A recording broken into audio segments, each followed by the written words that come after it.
challenges mukati me music industry tibati sei tinzwe imimi semaonera yenyu music producer ndi api ma challenges ari kusangana nevaimbi kana kuti amuri kusangana nawo imimi?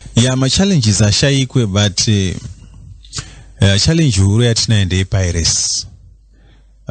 Nekuti kune vamwe vanoti isusu tiri kubikisa kuma studios, vanozotora ma CD atinenge tagadzirako kwakunobika vavo avo vomvaisa ma streets muya vachitengesera vanhu zvisiri pamutemo zvere.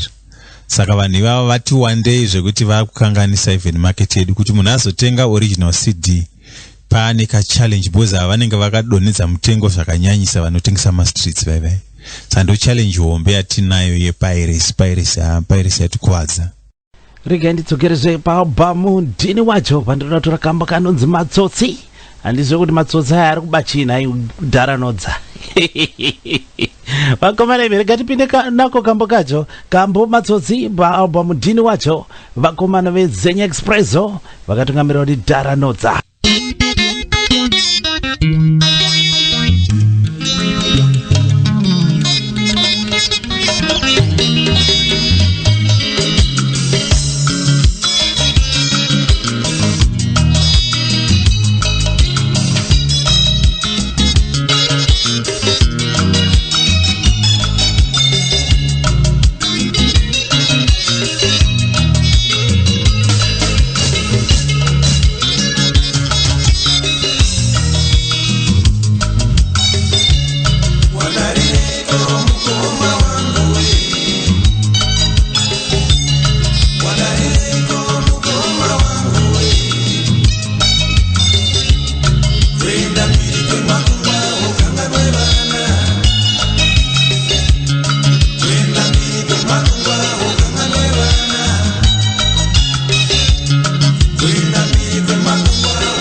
kune vamwe vakaenda diaspora vakabva vakanganwa madzimai nemhuri kudzimba uko ndimi muri kutaurwa kwematsotsi.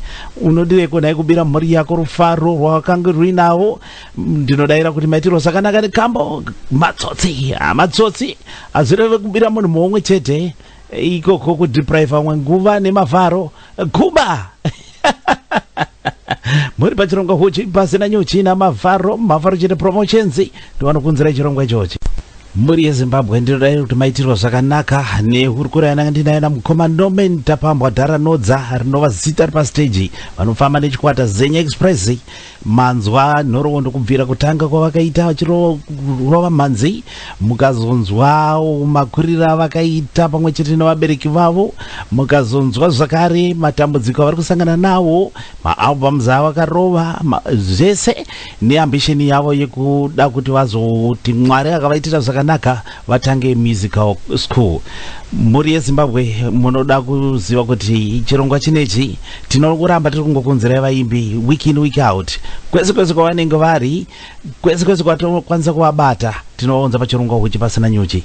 Mukoma Nomene mungari kuchioneka vatererere nekuvavimbisa kana pane zvitsva zviri chatevera mukati memazuva mashoma ari kuteera anaya. Vaterere tongoti rambai muchitisapota. Isi ticharamba tichikubikirai mimhanzi nguva nenguva. Izvino hatikurasisei. Ndine rimwe damba refu randiri kugadzira by March unoyu, kupera kwaMarch unoyu nenge rapo pamarket. Shungu dzedu kufadza imi vatereri, ndimi mabosi, ndimi hama dzedu, ndimi varongo vedu. K1 inonzi bo zvekuti. Saka vanoda kundibata munondibata pa 0775 060 237. Ndichadzokorora 0775 060 237.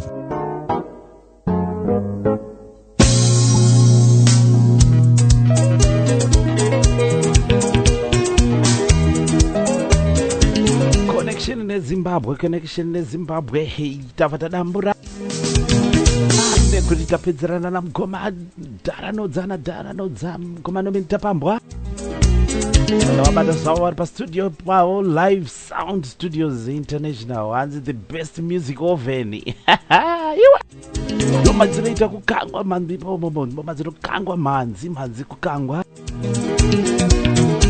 Patatanga chirongwa muri Zimbabwe ndaintroduce 2 songs kubva paalbum rakanzi Ndiani vachifamba nechikwata chinonzi Extra Force. Promise is a credit is a promise. Akomana ibe saka zvakuitika panapa kandezvekuti mukupera kwegore rapfuura 2015 makarova rimwe damba refu zvakanena vakomana veExtra Force ndora tingati latest album kubva kuna mukoma Norman Tapambwa. Album rakanzi size yacho rine 8 tracks saka zvikuitika panapa ndezvekuti takurova chikambo chine malatest manje dzichangobvorwa dziri kupisa moto wengoma. Saka ndangoti rega ndiite round of chirongwa nekurova mbiri kubva paalbum iyo yakanzi size yacho dzakateedzana nekuti nguva yavo chirongwa ndechavo izvi ndosaka tanga tinavo. Regera wone zvago hanzi vanorwadziwa neni iri sei miri ndomasasi paZimbabwe hanzi ukarwadziwa nena upore.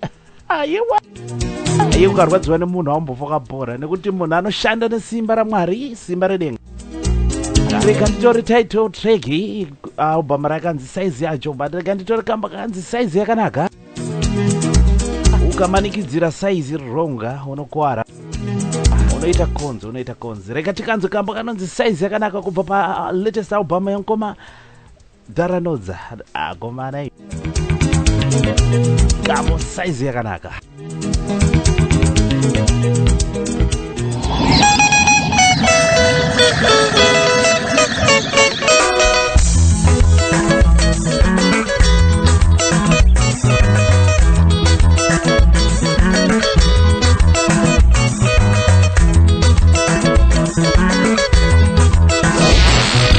Brand new release.